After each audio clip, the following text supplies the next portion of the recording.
اس کے بعد موسیٰ علیہ السلام کی پرورش فرعون کے محل میں ہونی شروع ہوئی، محل میں آتے جاتے تھے، فرعون کے محل میں حضرت آسیہ ان کا بہت خیال رکھتی تھی۔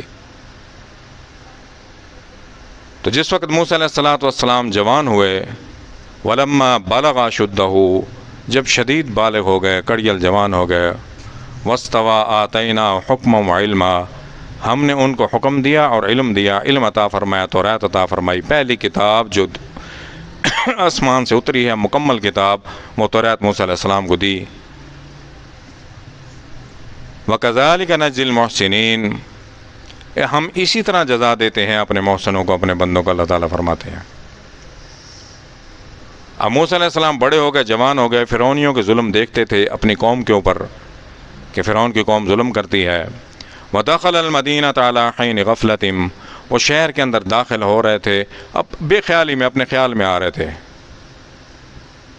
فَوَجَدَ فِيهَا رَجُلَيْنِ، دو آدمیوں کو لڑتے ہوئے دیکھا، يَقْتَتِلَانِ، دونوں لڑ رہے تھے۔ هَذَا مِنْ شِيعَتِهِ، ایک ان کے اپنے قبیلے میں سے تھا، گروہ میں سے تھا، بنی اسرائیل میں سے تھا۔ وَهَذَا مِنْ عَدُوِّهِ، ایک قبطیوں میں سے تھا، فرعون کی قوم میں سے تھا۔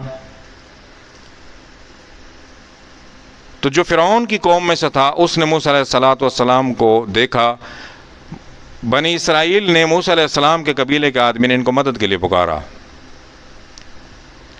فَاسْتَغَاثَهُ الَّذِي مِنْ شِيعَتِهِ، اس نے استغاثہ کیا، فریاد کی موسیٰ علیہ السلام کو دیکھ کے کہ چونکہ یہ فرعون کے محل میں بھی آتے جاتے ہیں، ان کے بیٹے ہیں، تو یہ مجھے چھڑا لیں گے اس سے۔ وہ جو آدمی تھا جو لڑ رہا تھا وہ فرعون کا شاہی باورچی تھا۔ عَلَى الَّذِي مِنْ عَدُوِّهِ فَوَقَذَهُ مُوسَىٰ، موسیٰ علیہ السلام نے جاتے ہی، طبیعت میں جلال زیادہ تھا، قداور تھے، طاقتور تھے، جاتے ہی اس کو مکہ مارا، پانچ مارا۔ فَقَضَىٰ عَلَيْهِ، وہیں ڈیر ہو گیا، ختم ہو گیا۔ موسیٰ علیہ السلام نے اللہ تعالیٰ قال هذا من عمل الشیطان، یہ شیطان نے میرے سے کروایا ہے، شیطان کا کام ہے فساد مچوانا۔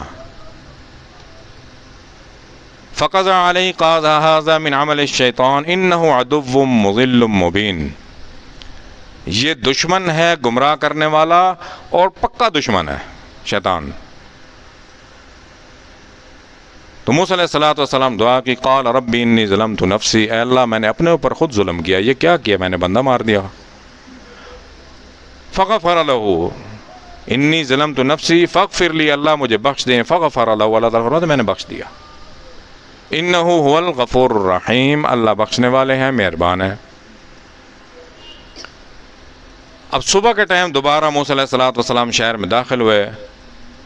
فاصبح فی المدینہ خائفا یترقب، اب خوف تھا دل میں کہ فرعون تک بات پہنچ گئی ہوگی، اس کا شاہی باورچی مر گیا، جانتے تھے شاہی محل میں آتے جاتے تھے، کام بگڑ گیا۔ تو جب شہر کے اندر دوبارہ داخل ہوئے تو انہوں نے دیکھا کہ وہی آدمی دوبارہ دوسرے آدمی کے ساتھ لڑ رہا ہے، انہی کی اپنی قوم کا۔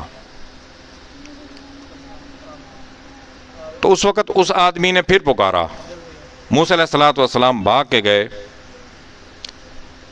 یترقب فَإِذَا الَّذِي اسْتَنصَرَهُ بِالْأَمْسِ يَسْتَصْرِخُ مُوسَىٰ، دوبارہ گئے، موسیٰ علیہ السلام نے ہاتھ دشمن پہ اٹھانا تھا، وہ ڈر گیا کہ مجھے ماریں گے، کہ کل بھی تو لڑ رہا تھا، آج بھی تو لڑ رہا ہے، وہ ڈر گیا۔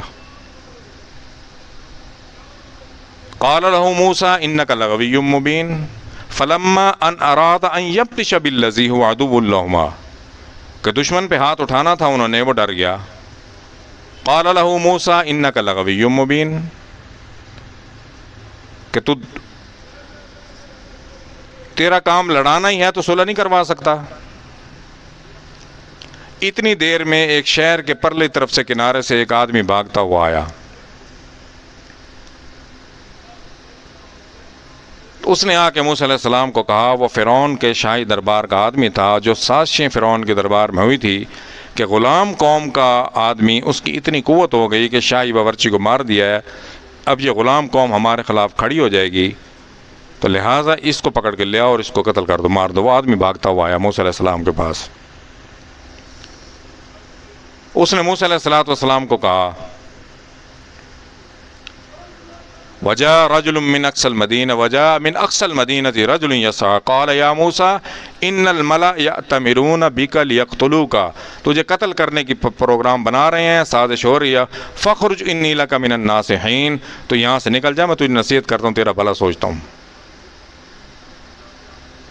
فخرج منها خائفا یترقب، جب وہ وہاں سے نکلے موسیٰ علیہ السلام نے جیسے سنا، وہ جس طرف ان کا چہرہ آیا اسی طرف وہاں موسیٰ علیہ السلام چل پڑے۔